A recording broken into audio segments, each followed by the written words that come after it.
প্রিয় দর্শক, সাজ্জাদ কাদিরের প্রীতি নিন, শুভেচ্ছা নিন। আজকে আমি একা কথা বলবো না, দ্বৈতভাবে কথা বলবো। আজকে আমাদের এই লাইভে যুক্ত হয়েছেন। নমস্কার, আমি তরুণ ঘোষ। আমার পোস্টটা দেখেছিলেন গতকালকে। আমাদের এখানে ট্রান্সফরমার বাস্ট করেছিল। সেই বাস্টিংয়ের ফলে আমাদের প্রায় 17 ঘন্টা আমাদের লোডশেডিং ছিল। দুঃসহ দিন আমরা কালকে পার করেছি। তারপর রাতে একটা যখন লাইন আসে তখন ওই ইমরান খানের একটা খবর করে আমি ছোট খবর করে পোস্ট করেছিলাম। আজকে সন্ধেবেলা ওই পরশু দিনে যে পোস্টটা আমি দিয়েছিলাম সেই ব্যাপারে আমি বলবো। হঠাৎ কেন ব্রহ্মোস নিয়ে গিয়ে সেভেন সিস্টারে লাগানো হচ্ছে। BrahMos, Pinaka, R K Ghai, deputy chief army staff of,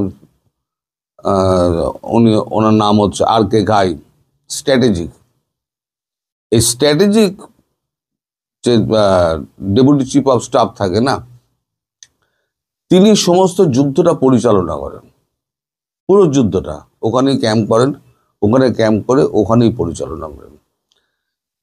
এখন এই ডেপুটি চিফ অফ স্টাফ তিনি ওখানে গিয়ে পৌঁছালেন কেন? স্ট্র্যাটেজিক। 1999 সালের ঘটনা ভাবুন। তখন অন্য লোক ছিলেন, তিনিও কিন্তু কার্গিলে গিয়ে ওখানে গিয়ে আস্তানা গেড়েছিলেন এবং পুরো যুদ্ধটা উনি পরিচালনা করেছিলেন। 71 সালে এই পোস্টটা ছিল না, ফলে 71 সালে যা করেছিলেন ফিল্ড মার্শাল মানেকশা একা করেছিলেন এবং জেনারেল অরোরা, ইস্টার্ন কমান্ডের জেনারেল অরোরা, তারা পরিচালনা করেছিলেন। এবারে সমস্ত ডিপার্টমেন্টগুলো ভাগ হয়ে গিয়েছে যাতে সমন্বয় গঠন করা যায়।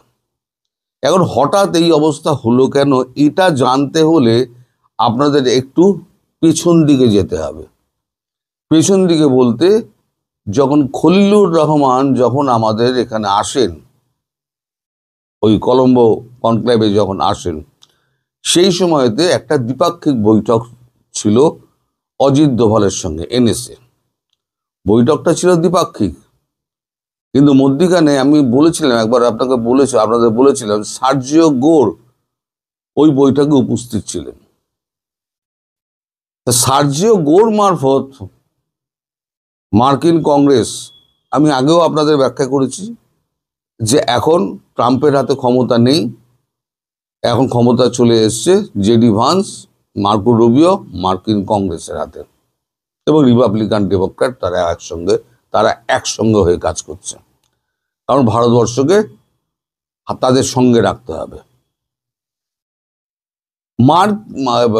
সার্জিও গোরকে দিয়ে একটা মেসেজ পাঠানো হয় খলিলুর রহমানকে, যে এতদিন মার্কিন যুক্তরাষ্ট্র যত আপনাদের সঙ্গে ছিল, এখন কিন্তু মার্কিন যুক্তরাষ্ট্র আর আপনাদের সঙ্গে নেই। বাংলাদেশ সম্পর্কে যে সমস্ত সিদ্ধান্ত নেওয়ার, সেই সিদ্ধান্ত কিন্তু ভারতবর্ষ নেবে, মার্কিন যুক্তরাষ্ট্র এর মধ্যে নাক গলাবে না। সুতরাং ভারতবর্ষ যে কাজগুলো আপনাদের করতে বলছে, সেই কাজগুলো যদি আপনারা সম্পন্ন না করেন, তাহলে পরে বিপদ আপনাদের। সেক্ষেত্রে মার্কিন যুক্তরাষ্ট্রের উপরে কোনো আশা আপনারা করবেন না, সেটা কিন্তু আপনাদের আমি নিজে উপস্থিত থেকে বলে দিয়ে গেলাম। এই খবরগুলো ধীরে ধীরে বেরোচ্ছে। এটা শোনার পর না, মানে ঘাম দিতে শুরু করে আপনাদের খলিলুর রহমানের। তারপর তুরুপের টেক কাটা, মানে একেবারে দেখান, টেবিলে ফেলেন আমাদের অজিত দোভাল। তিনি একের পর এক স্যাটেলাইট পিকচার তিনি দেখাতে শুরু করেন এবং সমস্ত ম্যাপিং, যেগুলো স্যাটেলাইট ম্যাপিং, কোথা দিয়ে কি এসছে না এসছে, কোন জাহাজে কত বস্ত্র এসছে না এসছে, কোথায় তাকে স্টোর করা হয়েছিল, সমস্ত তথ্য তার হাতে একটা ডসিয়ের মারফত তুলে দেওয়া হয় এবং পরিষ্কার বলে দেওয়া হয় যে 7 দিনের মধ্যে, 7 ওয়ার্কিং ডেজের মধ্যে যদি এই সমস্যার সমাধান না করেন, তাহলে পরে আমরা আমাদের মতো ব্যবস্থা নেব। 7 ওয়ার্কিং ডেজ কিন্তু পেরিয়ে গিয়েছে। এবার ট্রাম্প যদি এটা করতেন, তাহলে ভাবুন ট্রাম্প কি করতেন। ট্রাম্প একেবারে লাপালাপি করে মানে সংবাদ সম্মেলন করে উনি বলতেন, India is my friend, Indian is the friend of American, we love India. এই সমস্ত বলে টলে উনি একটা প্রেস কনফারেন্স করে উনি বলতেন যে এখন থেকে ইন্ডিয়া হচ্ছে আমাদের মোস্ট ফেভারিট নেশন। কিন্তু এ তো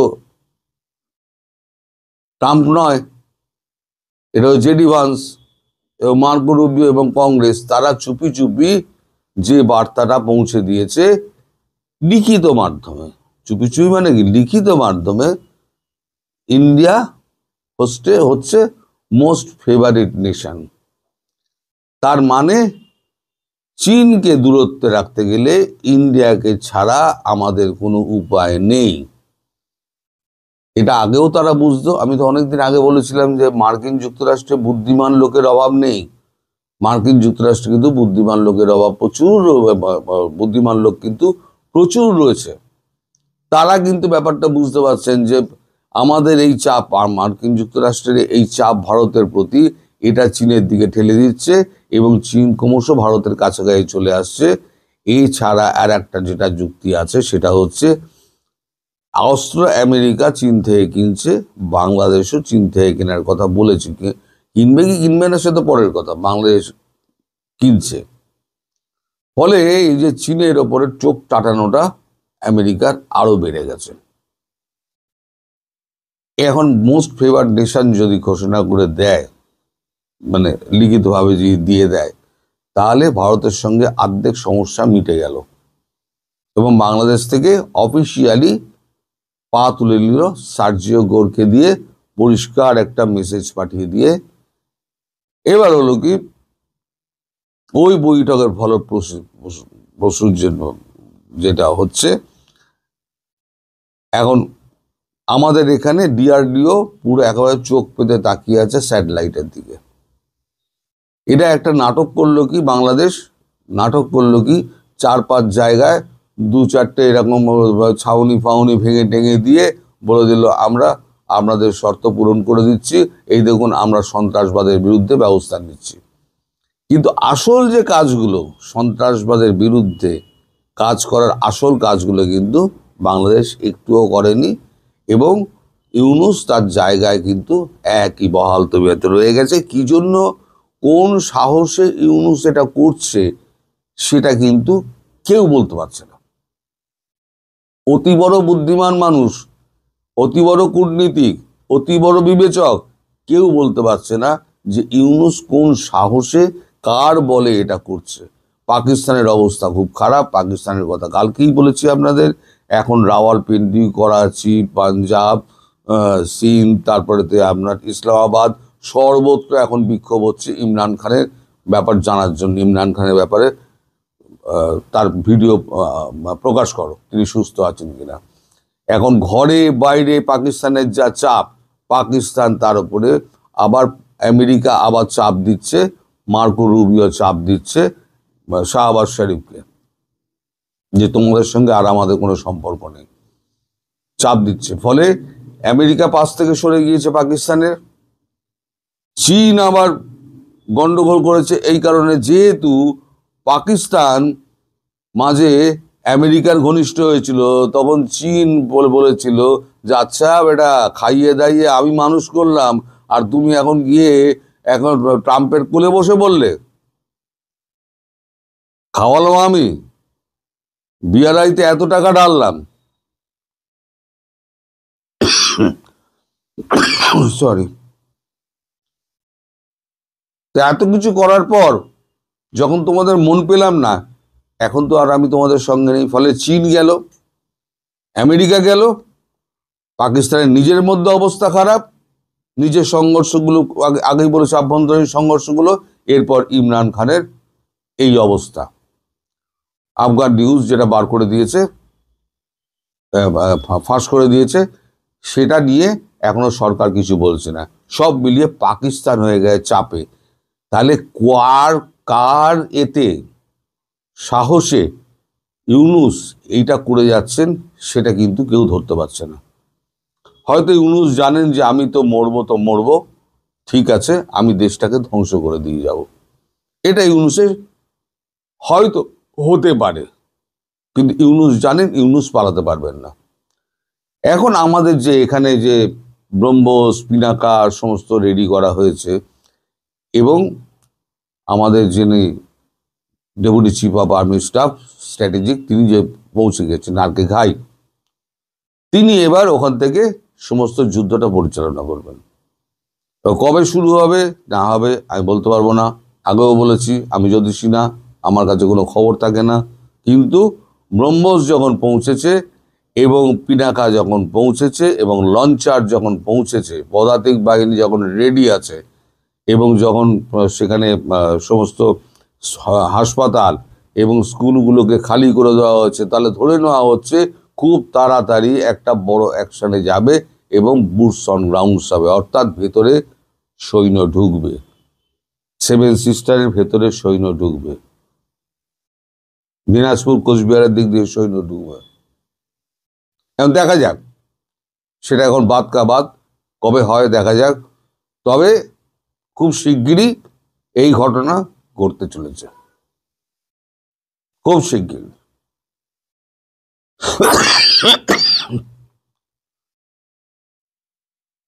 সরি, আপনারা বারবার বিরক্ত হন আমি জানি, কিন্তু আমার এই কাশিটাকে আমি কন্ট্রোল করতে পারছি। নানান ডাক্তার দেখাচ্ছি, ওষুধ খাচ্ছি, কিন্তু এটা কন্ট্রোল হচ্ছে না। এটা খারাপ জিনিস, এটা ডাক্তারও সন্দেহ করছে খারাপ। জানি না কি হবে ভবিষ্যতে, আমি জানি না। এখন ডাক্তার দেখাচ্ছি, ডাক্তার কি বলে, এখন শেষ রিপোর্টে কতগুলো টেস্ট দিয়েছে, টেস্টগুলো করে রেজাল্ট আসুক, তখন বলা যাবে যে আমার ভেতরে কোন অসুখ দানা বেঁধেছে, আর আদৌ কতদিন আপনাদের সঙ্গে আমি থাকতে পারবো। যাই হোক, এখন আমার যেটা শেষ ইচ্ছে, যে আমি থাকি, যতদিন বেঁচে থাকি ততদিনের মধ্যে যেন আপনাদের স্বপ্ন পূরণ হয় এবং আপনাদের আশা আকাঙ্ক্ষার প্রধানমন্ত্রী শেখ হাসিনা তিনি আবার সিংহাসনে গিয়ে বসুন, এটাই আমার শেষ আশা। তারপরে বাঁচলাম কি মরলাম সে তো ওপরওয়ালার দান, সে তো আর আমার দান নয়। আপনারা সবাই ভালো থাকবেন, সুস্থ থাকবেন, সাবধানে থাকবেন।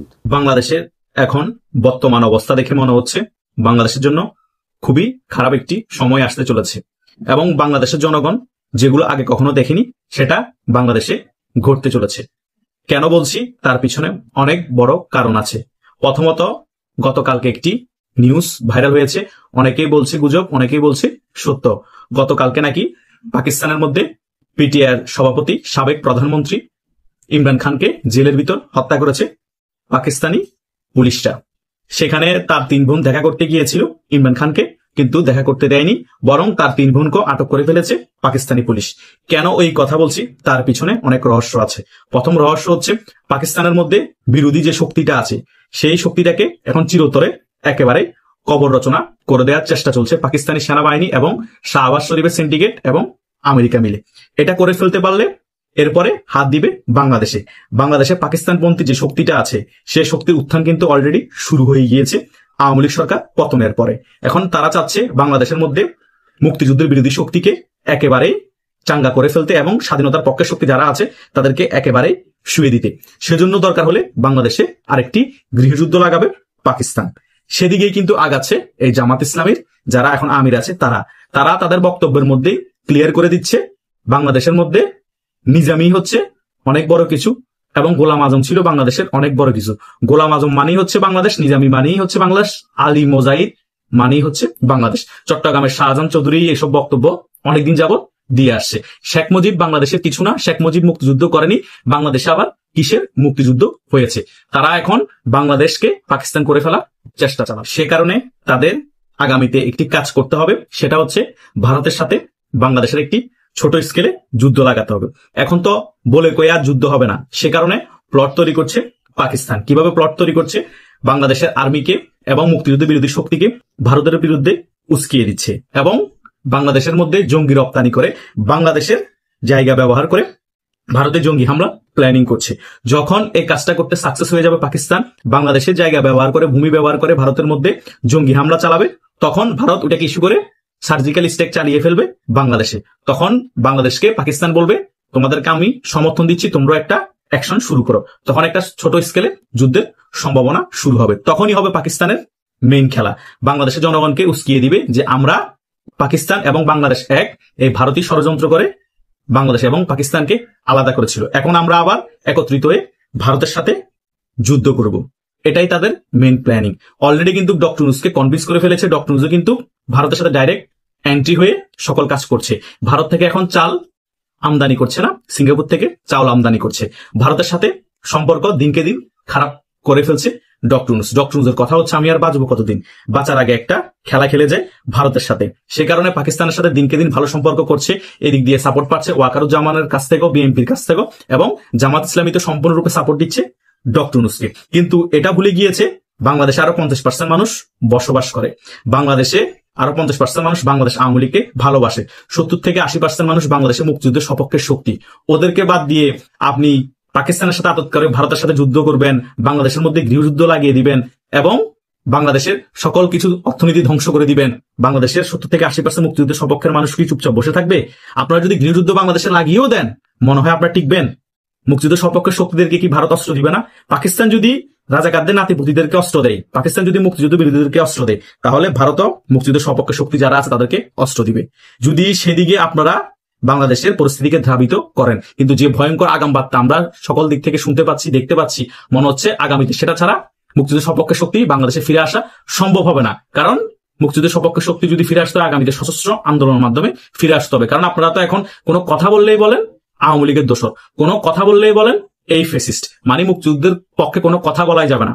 মুক্তিযোদ্ধাদেরকে শুধু অপমান করতে হবে, মুক্তিযুদ্ধের যত সিম্বল আছে সকল কিছু ভেঙে ফেলতে হবে এবং মুক্তিযুদ্ধদেরকে নিয়ে যারা কথা বলবে তারাই হচ্ছে বাংলাদেশে মেইন আওয়ামী লীগের দোসর। এখন সাংবাদিকদেরকে ট্যাগ লাগানো হচ্ছে আওয়ামী লীগের দোসর। এখন যারা অন্যান্য ব্যক্তিত্ব আছে, শিক্ষকদেরকে ট্যাগ লাগানো হচ্ছে আওয়ামী লীগের দোসর। মানে মোট কথা হচ্ছে সরকারের বিরুদ্ধে যারা যাবে, যারাই জামাতের বিরুদ্ধে কথা বলবে, যারাই পাকিস্তানের বিরুদ্ধে কথা বলবে, তারাই আওয়ামী লীগের দোসর।